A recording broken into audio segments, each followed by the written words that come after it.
Hey fam, this is Tamika with Meikmeiks Lifestyle Images. I'm here today with Saint Rocky, and we're going to talk today about, what are we talking about today? Self-sabotage. Self-sabotage. And Rocky's going to also explain to us how in society we've been sabotaged, that it kind of made us go into more of self-sabotage. So today I'm going to give you a little background or a story of something that I had struggled with self-sabotage. So, I was explaining to you before how I always felt like I was a spiritual person, and I knew that I had these spiritual gifts, but then I hid that part of myself because people would make me feel weird, or that, I thought that I was holier than thou, or I thought that I was better than other people, and it wasn't that at all. I just had this innate nature that wanted to help people. When I see people struggling with certain stuff, I had this mindset that would see a way out. And then I would go and try to explain that to other people, and then they would, either get offended or treat me like I was weird or whatever. And I'll tell you the story. When I was younger, there was this young kid that my grandmother used to watch, and he was a very smart kid. I knew that this kid was smart. He was a little younger than me, or maybe we might have been the same age. I thought I was grown. I was like one of them little kids that thought that I was the mama of everybody. You know what I mean? So this kid allowed me to be like that, so I really took to this child, but I just didn't like how everybody was treating him. He seemed like he was special. He was a special kid. He was very smart, but then very easy to manipulate, so they was calling him retarded and all this type of stuff, and that would really upset me. And I'm like, don't let people treat you like that. Come here, And I'd be like, the next time they do that, this is what you tell them, And he was just like, really, like, Tamika, what should I say here? What should I do here? And and I would always, guide him to do it. And my grandma would be like, oh my goodness, she is so grown, But years later, when my grandmother passed away, I probably was like in my late 20s. I think I was like 28. I was 28. And, we was at the funeral, and after the funeral, he came in the hospital. I haven't seen him since we were little kids, so I wouldn't have known who he was. So when he walked in the door, and he was like, where's Tamika? Where's Tamika? He was looking for me, and I was like, okay. He was like, you don't remember me, but I'm not gonna say his name. I'm the kid that used to always have my back, and I would go bully kids for the little old me. You would go bully kids for me, and you always made me think higher of myself. And so he was like, now I'm successful.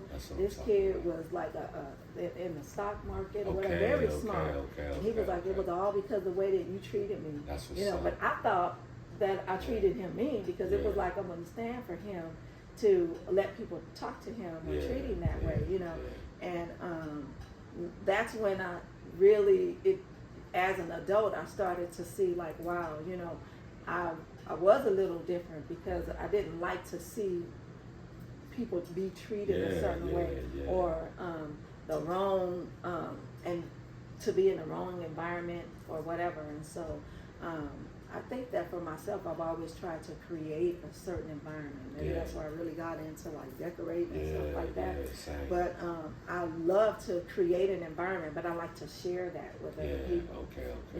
And where with that, I started to recognize that I started to self-sabotage myself, because people made me feel that way. So exactly what I was telling him not to do, I kind of start doing, because I didn't want people to think that I thought that I was better than or greater than thou or whatever. But the thing is that as I started to get older and realize you're creating your environment and you're doing all of these things, just let yourself be who you are. You know what I mean? And the more I started to be there for other people, I started recognizing that I was self-sabotaging self, because I wasn't really showing my full self, my full power, who I was, or whatever. Only the snippets of self, to where it'd be like, okay, well, you can show them that'd be okay. You know what I'm saying? They won't feel like you think you better than if you just, guide them along. And so I called myself like helping a little bit, but I know that the innate person that I am and what God created me to be it surpasses far beyond what I've showed the world. So I'm here now. I'm showing y'all who I am now. There's no more hiding. Meek, no more. And so it's time for us to elevate, and level up. And this is what I'm doing. That's so a beautiful thing. I kind of want to, we were having a conversation earlier, and Rocky is just so, just on it, I appreciate just that. you on it. I appreciate you, brother. And I want you to explain to what you was explaining to me earlier about how society we are sabotaged, and how it turns into us, kind of subliminally self-sabotaging ourselves. Well, if we look about or think about how powerful perspective is, what I'm looking at, how I see myself, how I see the world around me, that's everything. How I see myself will impact how I see the world around me, and then that's how I will dictate or allow people to treat me and to and to interact with me and all of that. So perspective, if I see myself as a low down dirty dog, or if I see myself as an emperor or a king, I'm going to walk a certain way. I'm going to be treated a certain way, talk to people a certain way. So society, when you think about how people were, years ago, they were more inquisitive, they were more adventurous, they were more, they wanted to explore the world. They wanted to not just explore the world, but more conquer what's out there, and that recently just changed. In the 1940s or so, they said they don't want a country of thinkers. They want a country of workers. All right, worker bees. All right. So how we view the world around us, we're on and it might sound silly to a lot of people, but the more you dig into it, it paints a certain picture. Okay, so how we view the earth, how we view our world, we view it as we're some spinning ball, traveling through a void of nothingness, moving very fast, but yet at the same time we're far away from everything. We're light years away from the next planet. We're light years away from God. We're just a speck.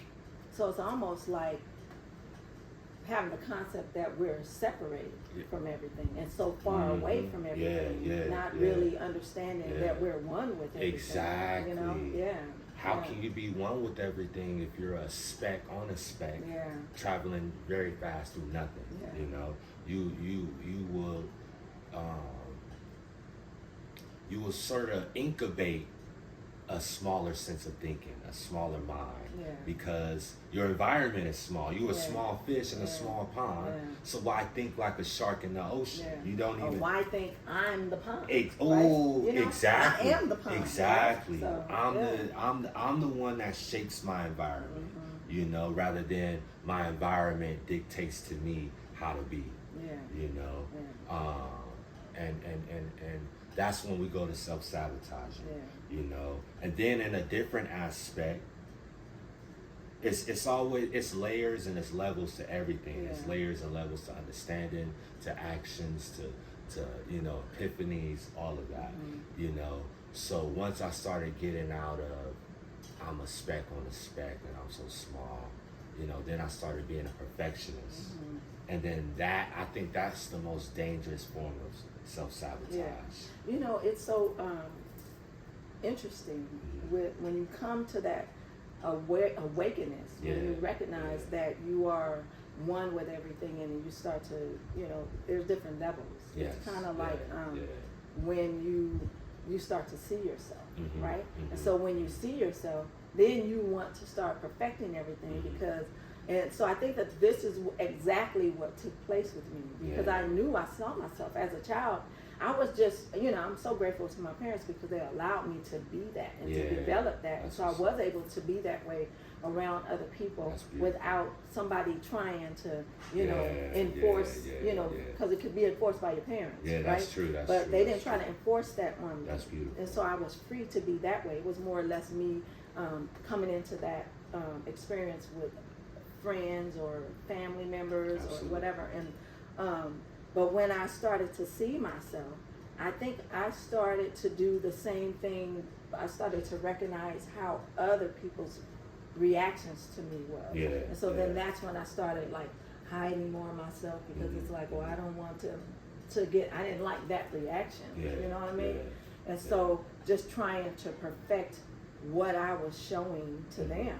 And it's not about me perfecting anything. That could just be, you know what I'm saying? What was that term that you were saying when we was talking about how people come and speak or whatever and they work on themselves as they go along? You said it was they implement, I got that from a book. I can't remember the book, but they just put something out there and then they implement as they go. They perfect as they go.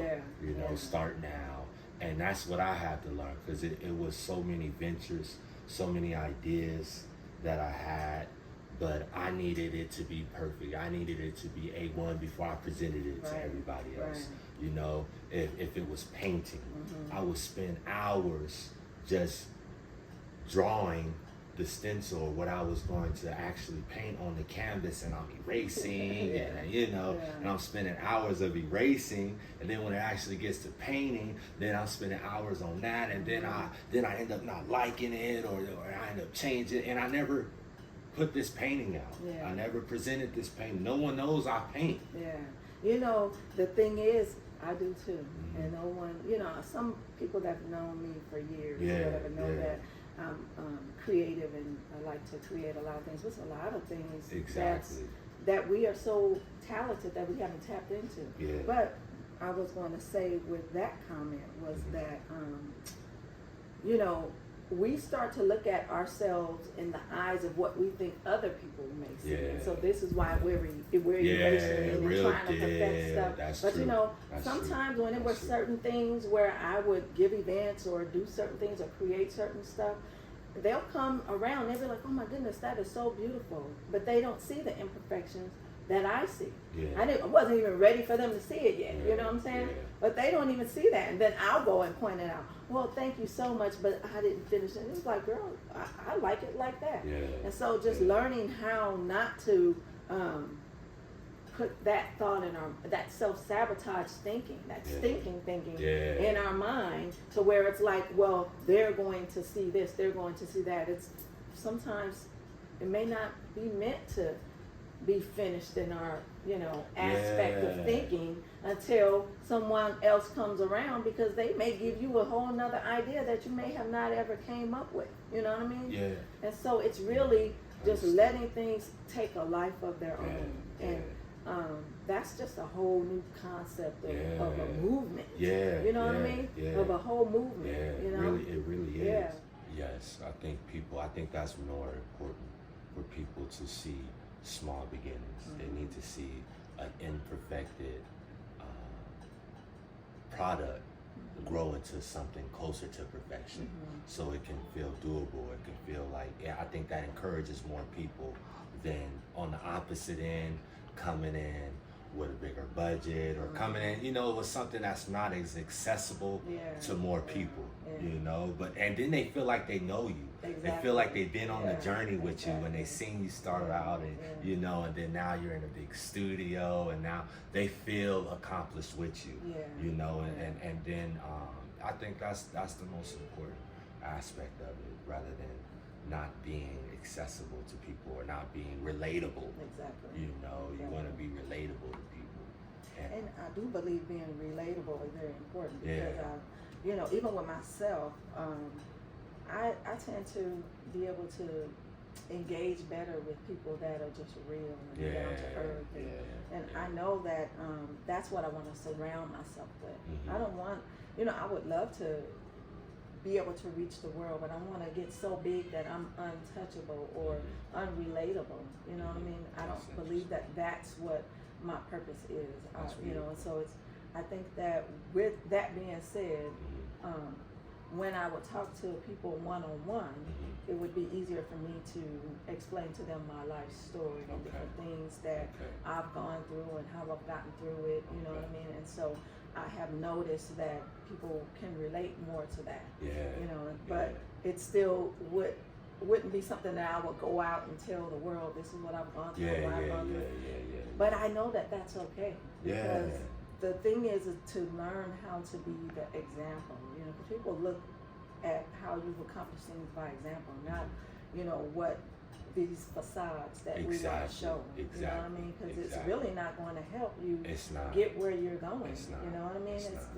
Then they'll come to this roadblock and be like, well, what did you do? Exactly. And you're not telling them the truth. Exactly. You know what I mean? It's not being truthful. And people feel that. People feel when you're not being genuine. People feel when you're putting on a mask and you want this facade to be presented, you know, rather opposed to what healed me is people showing me their wounds. Showing me that shit. You didn't heal from something yourself. You got wounded first of all, and then now you're healed. So that's my biggest approach. I would show my wound first. I would show this is where I was harmed, this is where I was hurt and bleeding out, but this is where I was bandaged. This is what healed. This is what healed me and helped me nurse myself back to what you see in front of you. You know. And so the thing is knowing that you don't even have to reinvent the wheel. You know what I'm saying? All you got to do is look at someone and how they went through their trials and tribulations and how they got through it. You know, everybody has their different story. But when you know that another person got through it, they ain't no powerful or different than you. It's just that mindset, knowing and believing that they could get through it and having that determination, that willpower, you know. And so me recognizing those things with myself, you know, I'm grateful for everything that I've gone through. You know what I mean? I would not change it today. If you had asked me that in the past, I'd be like, well, I'm changing everything. A couple things. All of that. You. But I'm glad that I went through those experiences. I've learned how to turn those experiences to my stepping stool, you know, and learning, my learning journey, you know. And I see how God has brought me through. But then being, you know, it's a beautiful thing to have the excitement of knowing that you've gotten through things. And that if anything that I've gone through and all of these things that I have endured could help somebody, then it was all worth it. You know what I'm saying? Because really, look, I'm here. I'm still here. You know? If there's a lot more of things, you know, that I'm gonna learn, and my journey is still going, and so I'm grateful for that. You know, and I wouldn't even be as strong as I am today if I hadn't went through all of that stuff. You know what I mean? So, you know, it's a beautiful thing. It is a beautiful thing. You know, I don't sit here and be like, come on, trouble, come on, trouble. But I look at these things different now. You know, if something is taking place, it's really going to be ultimately for my greatest good. Because that's what I'm going to tell it. Real deal. It's going to be for. You know what I'm saying? It's going to be everything that happens to me is for my greatest good. Exactly. You know, y'all hear that? Everything that happens to you is for your greatest good. And you have to tell it that. You have to speak into existence that everything that you experience is for your greatest good. That you're going to level up. You're going to level up from every experience. You know? Right? I look at it. If we think of it, evolution, I don't like thinking of evolution in terms of Darwin's theory, but as far as progression, evolution is progression, maturing, maturity, you know, I'm always going to get better. Or awakening, you know, transcendent. I just awakened to the thought that I'm always going to, if it did not destroy me or kill me, it literally made me better, you know.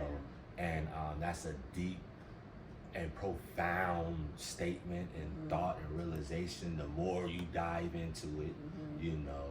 But and it take the fire and experiencing life trials to really understand, to be on the verge of you thinking you about to die or it's about to take you out, and seeing the other side of it, to know like, hell, you know, I'm stronger than I thought. But see, the thing is that the one thing that could make you self-sabotage too, and to fall into it, even with the experience that you're going through, Mm-hmm. you know, at least I can say for myself, is when you go through things, sometimes if you allow yourself to become the victim. Yeah. Why do we allow ourselves to become victims in the first place? Real Because shit. of fear. Yeah. Right? And so the more and more that I give in to fear is the more, you know, walls that I put up to create that self-sabotage. Yeah. You know, Yeah. self-sabotage, Yeah. and hide behind my fear. Yeah. But when you start to see that other people got through it and how they got through it, or you pull that, you know, that strength out of yourself to get through something, you start to recognize that there is nothing to fear but fear itself. Real, if you're gonna fear something, fear the fact that if you fear something, you giving what you fear control over you. Understood. You know what I'm saying? Yeah. So fear Yeah. the fact that That's a beautiful thing. I'm not gonna fear.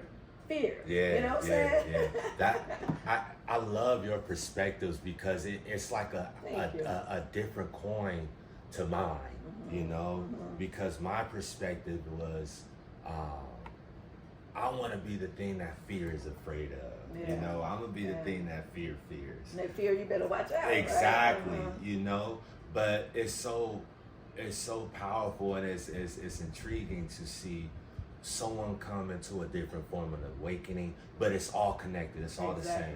It's saying the same thing. Exactly. Tomato. But just my avenue. Exactly. What works for me. Exactly. You know what I'm saying? Through your accent or you through put your own twist on it and how exactly. it works for you. Yeah. And when you look at stuff like that, everything is more palatable. It's more easy to digest, to appreciate. Yeah. You know. Now trip this. If you look at things like that, that's the start of you learning how to love things and other people unconditionally, because you allow them to experience and be who they're going to be. It's not your way. It's you know, sometimes you could be there and give a person, you know, an example by you being the example, not you telling them, but by you being the example. But then they have to experience it their way. Yeah. You know what I mean? Yeah. Their way. And I believe that each soul that goes out and experiences things their way, you know, it does put a twist to things, but then it creates a whole life of its own. And I believe that that's how God created us to be, you know,